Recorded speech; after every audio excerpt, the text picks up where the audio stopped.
Le Nissan Kick-Play 2025 a beaucoup de plus. Apple CarPlay intégré pour jouer vos tunes préférées, des fonctions avancées de sécurité, un rendement énergétique remarquable, puis même la petite odeur de char neuf qu'on aime tant. Tout ça en plus pour moins. Le Nissan Kicks Play 2025 est le véhicule neuf le plus abordable au Québec. Achetez-le à partir de seulement 22 774 $, incluant un rabais à l'achat comptant de 2 600 $.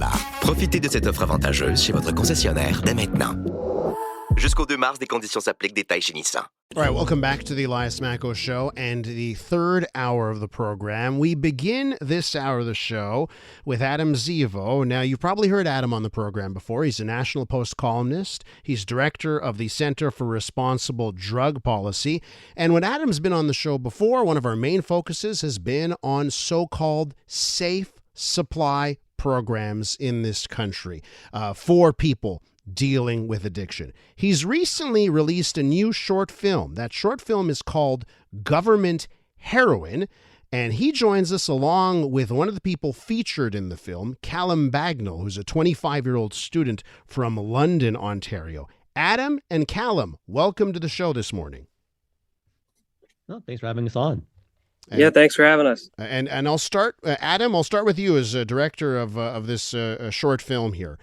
Why did you decide to make a short film on this safe supply program? And as it's being pointed out on my text message line, that even calling it safe supply, I want to put it in air quotes when I say safe supply. Tell me about the decision to make this film. Well, so I've been reporting on safe supply fraud for almost 2 years now, and harm reduction activists and their allies in the federal government keep on saying that this is not a problem, that this is all a myth, this is all disinformation. And part of the reason why they're able to get away with this is that many former drug users who've abused safer supply are not willing to speak on record because the stigma of addiction is so crushing. So about a month ago, 3 months ago, Callum messaged me on the advice of his doctor and said he wanted to share his story. And he said that he was willing to go on record. And so I thought to myself, okay, this is an opportunity for us to show people viscerally what is going on so they can see with their eyes and hear with their ears what it's like to be victimized by this program. And Callum turned out to be a great subject. Callum, so let's talk about your journey, your descent into addiction. How did that all begin? Well, to start, basically in college, I'd kind of started messing around with like Percocets, Oxys, stuff like that, but it wasn't like my main focus until the pandemic kind of, took school off the rails, because when I was in school, I was too busy. And then, I started getting too deep into those. And then about fast forward a year and a half later, I was running out of money. I couldn't afford it. It was way too expensive. And I was working with a guy doing eavesdrops and stuff at a construction job, basically. And he said, hey, like, I've been homeless recently and I'm living in this rent geared to income building. And I know a lot of people that go to the clinic every week and they're asking me where I can, offload this stuff because they want to get rid of it. And then that was the real descent kind of into going deeper and deeper once I started buying the safe supply drugs, because they were extremely cheap and extremely available. So by this stuff, you're talking about the safer supply drugs? Yeah. Dilaudid, Cadians, Eslons. They're all, most of them are hydromorphone. So the Dilaudid 8 milligrams are instant release hydromorphone.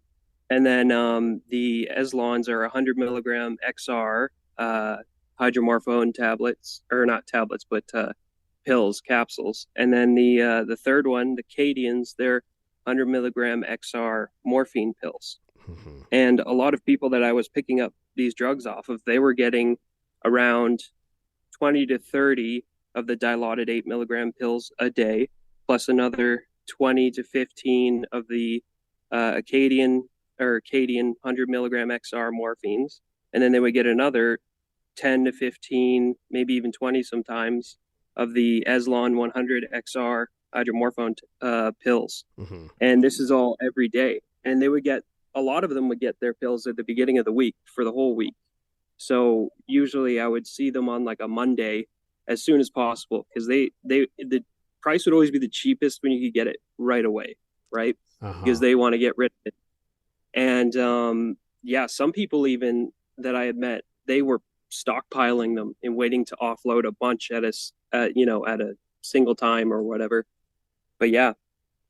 Adam, as I hear Callum list off the different types of drugs, right, that are on offer here, I'm just thinking about the title of your short film, right? Obviously, you need to choose a provocative title, and the title here is Government Heroin.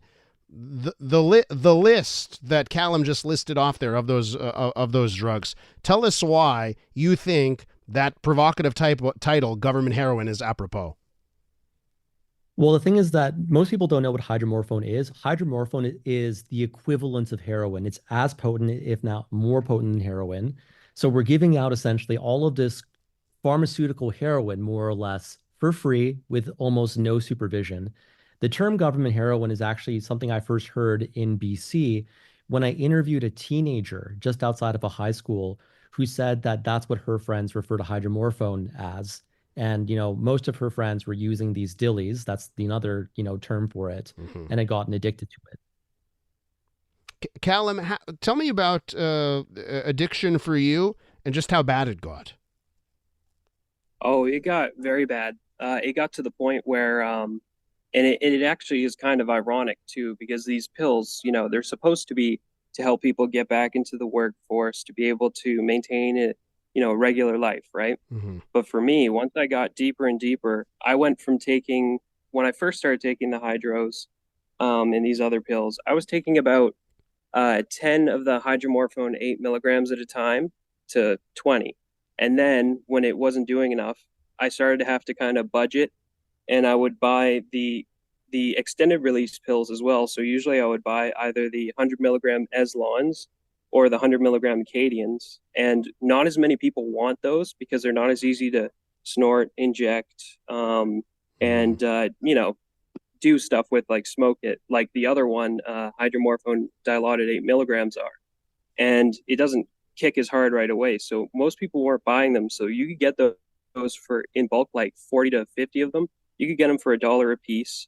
And then usually I would buy the dilaudid at the same time. And once I started mixing them in combination, it really ramped up my use. Like I ended up at near the end, right before I went to rehab. On days where I was able to get hydromorphones, I would take usually around 15 to 20 of those, of the 8 milligram instance. And then I would take another 8 to sometimes 10, even 12 of the 100 milligram XR Acadians or the 100 milligram XR hydromorph Eslons. And even it got so bad where, like, when I ran out of money and I couldn't even buy the dilaudids anymore, the last night before I went to rehab, I took 20 of the 100 milligram XR Cadian pills. So that's 2,000 milligrams. Jeez. Callum, do you blame these government programs for your addiction? Well, yes, because if they were going to implement it right, they haven't done it. Like, there's no control. It's insane to me that when I first got out of rehab and I went to the Suboxone clinic, I had to go, once every week. They would do a urine test, and I had to build a rapport before I could take home, a whole month of carries. It took me like a couple months to get there. And with methadone, right, you take years to be able to take home carries because they know how abusable methadone is. So for the most part, as long as you mind your P's and Q's, if you just spend like a year or two, maybe longer, taking it, every day at the clinic, then eventually you can get carries. But with the safe supply drugs, once you start, you're able to get a lot of them. 70 pills a day, is too much. And you shouldn't be getting them all at the beginning of the week. And, a lot of the safe supply advocates say, well, we know they're taking them because we do urinology tests. But at the same time, I knew a lot of people that were selling me these pills. And I said, how do you pass their urine tests? Because you're not taking them yourself. And they said, oh, I just keep 5 pills and then I take them the night before. Jeez. Yeah. Adam, listen, we're pressed for time here, but I just want to ask you to wrap us up. How many Callums are there out there in this country? We don't know, but we know there's a lot of them because whenever I talk to people on the ground near these safe supply clinics, they say that this is ubiquitous. When I interview teenagers in BC, they said that, 10 to 15% of some of their schools were using it. So in some communities, lots of kids, lots of young people are using this and getting hooked, and doctors all across the country are seeing this. It's a very serious problem. Gentlemen, thank you both for your time this morning. I should let everyone know if you want to see this film, it is called Government Heroin. You can find it on YouTube. Do a search for Government Heroin, and you will find it there. Adam, Callum, thank you so much for your time. Yes, Thanks for having thank you. us. Adam Zivo, National Post columnist, director of the Center for Responsible Drug Policy, and Callum Bagnall, 25-year-old student from London, Ontario.